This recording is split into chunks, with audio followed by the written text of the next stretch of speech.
야고보서를 소개하고 해석하는 책들의 대부분이 단골 메뉴로 서문을 시작하는 것이 바로 마틴 루터가 야고보서를 가리켜서 지푸라기 서신이라고 한 것입니다. 지푸라기 서신이라고 루터가 야고보서를 어찌 보면 좀 폄하한 듯한 느낌이 그런 얘기를 했습니다. 오직 믿음과 하나님의 은혜를 강조한 바울 서신들에 비해서 행위의 중요성을 강조하는 야고보서에는 은혜의 복음이 잘 드러나지 않았다.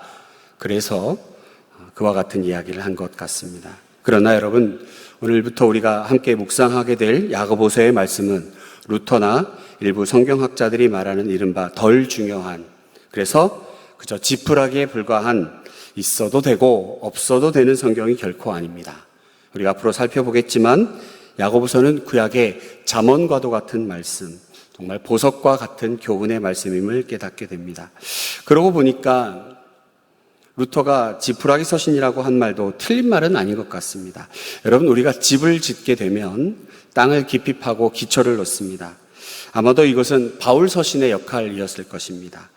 바울 서신의 대부분은 바울이 개척했거나 전도 중에 만났던 성도들을 향해서 신약교회의 기초를 놓는 말씀들, 신약교회라는 건물의 머릿돌을 놓는 기초와도 같은 말씀들입니다. 로마서가 그랬고 고린도, 전후서, 갈라디아, 또 옥에서는 에베소, 빌립보, 골로새서 그런 말씀을 통하여 신약교회의 기초와 같은 말씀을 주셨습니다.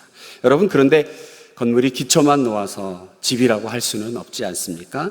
기초만큼 중요한 건 없습니다. 그러나 그 탄탄한 기초 위에 기둥도 세우고 벽도 세우고 결정적으로 지붕도 얹어야 하지 않겠습니까? 그래서 온전하게 집이라고 부를 수 있고 그 안에서 사람들이 살 수 있습니다. 분명히 기초를 놓을 때의 재료와 기둥과 벽 그리고 지붕이 되는 그것의 재료는 좀 다른 것입니다. 그럴 수밖에 없습니다. 지금과 달리 그 당시 사람들에게 지푸라기만큼 매력적인 지붕의 소재가 또 있을까 생각해 봅니다. 그런 면에서 야고보서는 너무나 귀한 하나님의 말씀입니다. 아무리 기초가 튼튼하고 기둥과 든든한 벽이 있다 해도 지붕이 없다면 폭우를 피할 길이 없습니다. 집 안에 있으나 집 밖에 있으나 별로 차이가 없지요. 그런 의미에서 우리 모두는 교회라는 집에 있습니다. 바울의 칭찬을 들었던 데살로니가 교회처럼 믿음의 역사와 사랑의 수고와 소망의 인내를 갖고 있는 우리 교회, 성부 하나님, 성자 예수님, 성령 하나님을 믿는 믿음이라고 하는 흔들리지 않는 기초 위에 세워진 교회에 우리가 함께 모여 있습니다. 다시 오실 주님을 바라보고 소망 가운데 인내하며 굳건히 서 있는 기둥이 든든히 세워진 교회에 우리가 함께 있습니다. 그리고 수고를 마다하지 않는 사랑의 벽돌들이 우리 교회 곳곳에 있습니다. 그런데 그 교회 지붕이 뚫려 있다면, 지붕이 휑하니 뚫려 있다면 세상에 폭우가 쏟아내릴 때 교회 안에 있는 것이나 교회 밖에 있는 것이나 별 차이가 없어 보이지 않겠습니까? 오늘부터 함께 묵상하게 될 야고보서는 우리에게 이렇게 비바람에 흔들리지 않는 지붕처럼 어떤 폭우가 내려도 안전한 지붕과도 같이 믿음을 지닌 성도로서 마땅히 해야 할 대단히 중요한 교훈들을 가르쳐 줄 것입니다. 확실하게 우리가 하나 짚고 넘어갈 것이 있습니다. 야고보서는 행함만을 강조하는 성경은 아닙니다. 오히려 오직 믿음이라고 하는 복음의 기초 위에서 진짜 믿음은 무엇인가? 그 믿음이 진짜라면 자연스럽게 행함이라고 하는 열매가 수반될 수밖에 없음을 우리에게 교훈하고 있는 성경입니다. 야고보서를 시작하면서 시험이라고 하는 단어가 우리의 시선을 사로잡습니다. 2절 말씀, 내 형제들아 너희가 여러 가지 시험을 당하거든 온전히 기쁘게 여기라. 12절의 말씀을 시험을 참는 자는 복이 있나니 이는 시련을 견뎌낸 자가 주께서 자기를 사랑하는 자들에게 약속하신 생명의 면류관을 얻을 것이기 때문이라. 시험을 당하거든 기쁘게 여겨라. 시험을 참아라. 쉽지 않은 명령들을 쏟아내고 있습니다. 시험을 당했는데 어떻게 기뻐하란 말입니까? 시험을 원하는 사람은 아무도 없습니다. 어느 중학생이 텔레비전에 나와서 토크쇼를 하는데 중학생이 되니까 어떤 생각이 제일 먼저 드세요? 라고 사회자가 물어보았습니다. 중학생이 하는 말이 무섭습니다 라는 것이었습니다. 시험 때문에 무섭다고 합니다. 그 조그만 애가. 여러분, 시험 정말 어렵습니다. 가능하면 할 수만 있다면 시험 피하고 싶어 합니다. 그런데 기뻐하라고요? 대단한 믿음이 아니고는 그럴 수 없습니다. 다른 한편으로는 여러분, 시험이라고 하는 것은 무너지는 일입니다. 깨지는 일입니다. 만일 그 그릇이 깨어지면 그릇 안에 담겨 있는 것들이 쏟아져 나옵니다. 향유가 담긴 그릇이 깨어지면 향기 가득한 기름이 흘러나옵니다. 그릇 안에 온갖 더러운 오물과 욕심과 교만과 죄악이 가득 담겨 있다라면 냄새나는 그것들이 쏟아져 나올 것입니다. 그래서인지 시험이 오면 믿는 사람과 믿지 않는 사람의 반응은 사뭇 달라집니다. 믿음 없는 사람은 불신앙으로 반응하지요. 분노하고 절망하고 허무하고 억울함이 흘러나옵니다. 그러나 성도는 처음에는 분노와 절망과 억울함이 흘러나오겠지만 결국 밑바닥에서부터 솟아나오는 부인할 수 없는 소망의 근거를 발견하게 됩니다. 드디어 하나님을 진실로 찾게 되고 그렇게 가까이 계신 하나님을 정말 하나님이 그렇게 가까이 계셨군요 라고 하는 것을 경험하게 됩니다. 우리가 보통 시험을 당하게 되면 그 사람들은 문제를 바라보게 됩니다. 여러분, 지금 야고보서 수신자들이라고 할 수 있는 사람들이 겪고 있는 가장 큰 시험은 경제적인 문제였을 것이다 라고 성경학자들이 공통적으로 동의하고 있습니다. 문제는 돈이었다는 거죠. 그렇다면 가장 쉬운 해결책은 경제적인 문제를 끌어안고 쩔쩔매고 있는 사람들의 가장 큰 해결책은 성공한 부자들의 비법에 귀를 기울이거나 아니면 그들의 넉넉한 선심을 기대하는 것 아니겠습니까? 그런데 야고보서는 다른 해결책을 제시하고 있습니다. 여러 가지 시험을 겪더라도 기뻐하라. 그 기쁨을 가질 수 있는 것, 그래서 이겨낼 수 있는 이유와 방법으로 지금부터 말씀드리는 몇 가지를 반드시 알 것이라고 처방하고 있습니다. 여러분, 우리 함께 3절의 말씀을 읽도록 하겠습니다. 3절 말씀입니다. 이는 너희 믿음의 시련이 인내를 만들어내는 줄 너희가 알미라. 먼저 우리에게 시험이 주어져 있다는 사실과 이 믿음이 살아있다는 사실을 아는 것입니다.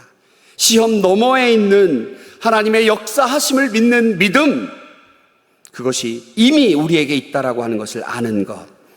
그래서 지금의 시험을 기쁘게 여길 수 있는 소망이 나에게 있으므로 참고 인내할 수 있는 것, 이것을 아는 것, 이것을 꼭 알아야 한다라고 처방하고 있습니다. 여러분, 그리고 4절의 말씀입니다. 인내를 온전히 이루라. 이는 너희를 온전하고 구비하여 조금도 부족함이 없게 하려 함이라. 믿음과 인내는 그 정해진 목적이 그의 온전함이라는 사실과 이것도 반드시 성취될 것이라는 사실입니다. 이는 너희를 온전하고 구비하여 조금도 부족함이 없게 하려 함이라. 여러분, 어디에 씨앗이 하나 있습니다. 이 씨앗을 보면 이게 자라나서 어떤 나무로 자랄지 저희 같은 초보자는 잘 모릅니다.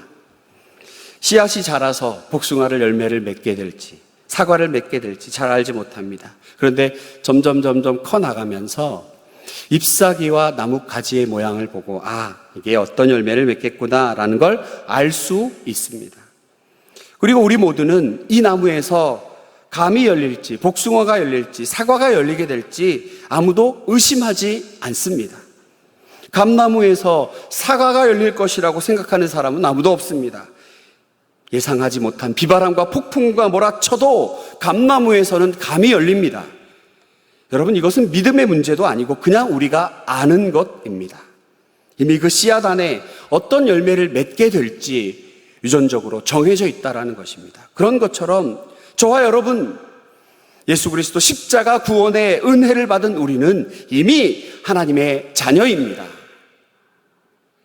이것은 믿음이기도 하지만 그냥 우리가 아는 것입니다.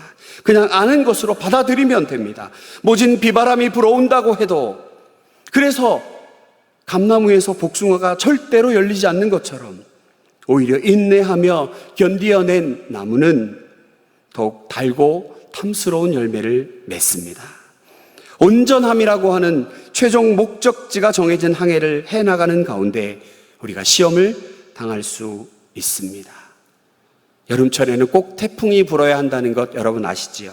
태풍이 한번 뒤집어 놓아야 바다는 비로소 평온을 되찾고 바다의 생물들은 더욱 생기 있게 살아가는 것처럼 시험, 지금 내 앞에 닥쳐있는 시험, 그 시험 너머에 있는 하나님의 역사하심을 소망 가운데 바라보며 인내하는 성도는 기쁨으로 시험을 이길 수 있습니다. 그럼에도 불구하고 알겠는데 인내를 이루지 못하고 도리어 유혹에 넘어져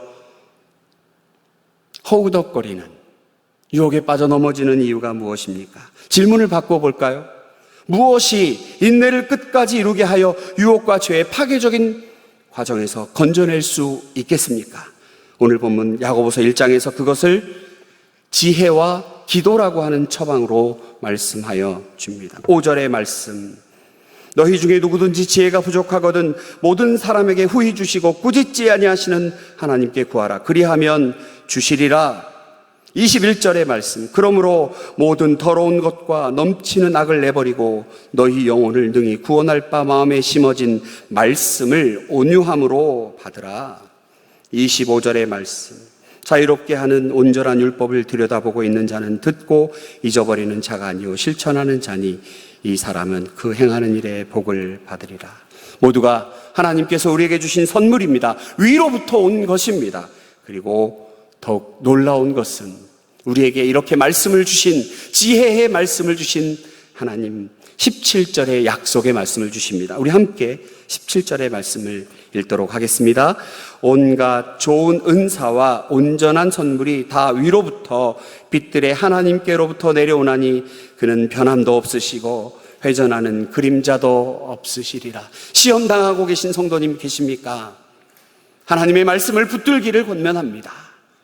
약속의 말씀처럼 온전하여 우리에게 주신 선물, 그 하나님 변함없으시고 회전하는 그림자도 없으신 것처럼 그 자리에 항상 계셔 우리의 시험을 바라보십니다. 그리고 그 시험 너머에 반드시 역사하시는 하나님의 역사하심을 보여주십니다.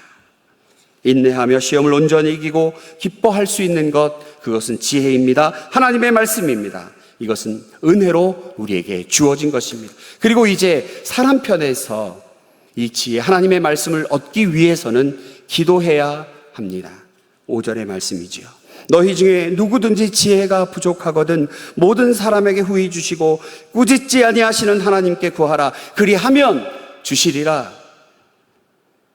왜 시험 당하면서도 겁도 없이 기도하지 않을까요? 그것은 6절에 너무나 명확히 나와 있습니다. 의심하기 때문입니다. 기도해봤자 하나님 이건 제가 기도는 하긴 하겠는데요, 응답받기 좀 어려운 일인 것 같습니다. 기도한다고 될 일은 아닌 것 같네요.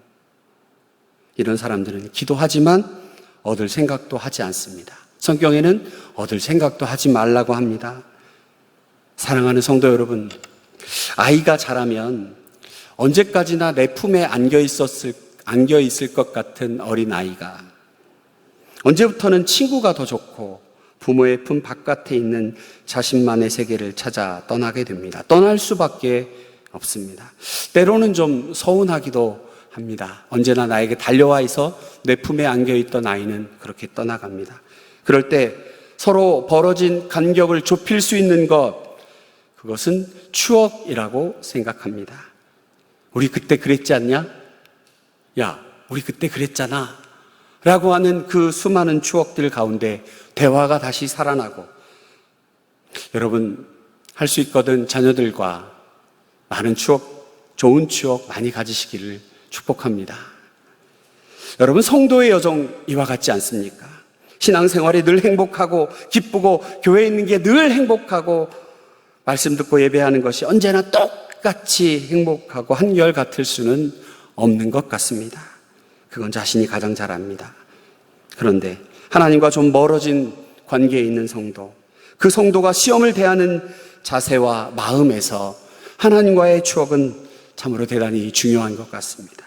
주일학교, 여름 성경학교 때, 청소년기 수련회 때 하나님을 뜨겁게 만나 그 차가운 마룻바닥을 뒹굴뒹굴 뒹굴면서 하나님과 씨름하고 하나님께 묻고 하나님의 은혜 가운데 펑펑 흘렸던 그 눈물, 그래서 기도의 맛을 아는 성도는 시험 당하였을 때 기도할 수밖에 없습니다.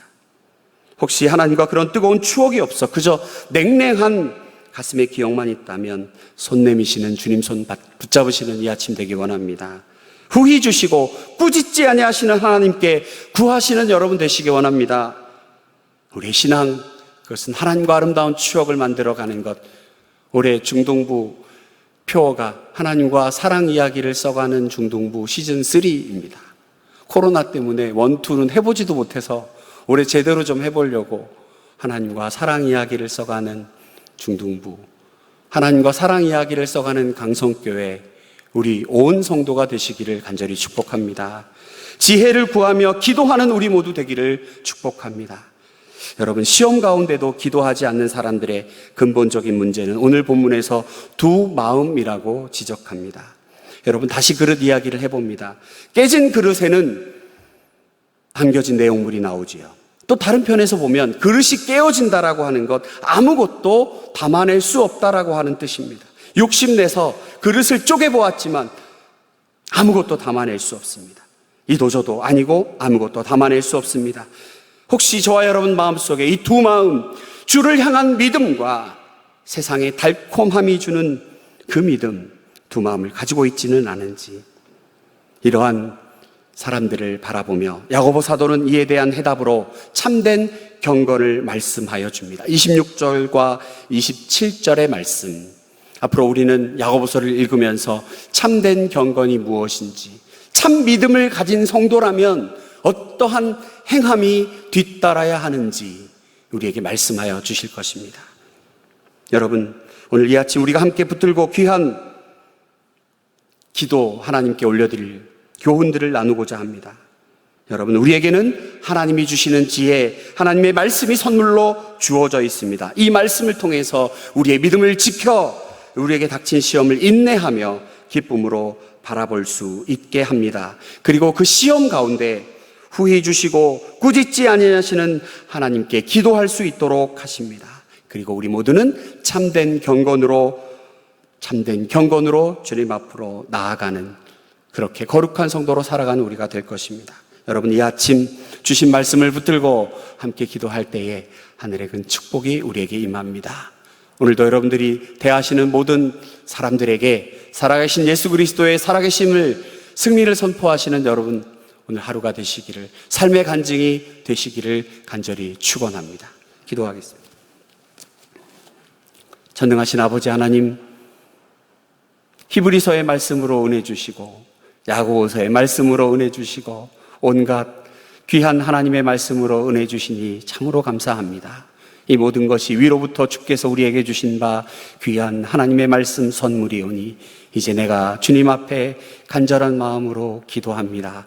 후히 주시고 꾸짖지 아니하시는 그 하나님, 내 귀에 들린 대로 다 행하리라 약속하신 그 하나님 말씀 붙들고 기도하오니 하나님, 우리의 기도를 들으시고 하나님, 주께서 원하시는 바 바른 기도 올려드릴 수 있도록 인도하여 주셔서 하나님, 살아계신 하나님, 나의 아버지 하나님, 하늘의 하나님을 온 세상 사람들에게 증거할 수 있는, 선포하며 기쁨으로 다가설 수 있는 우리 모두가 될 수 있도록, 오늘 하루가 될 수 있도록 축복하여 주시옵소서.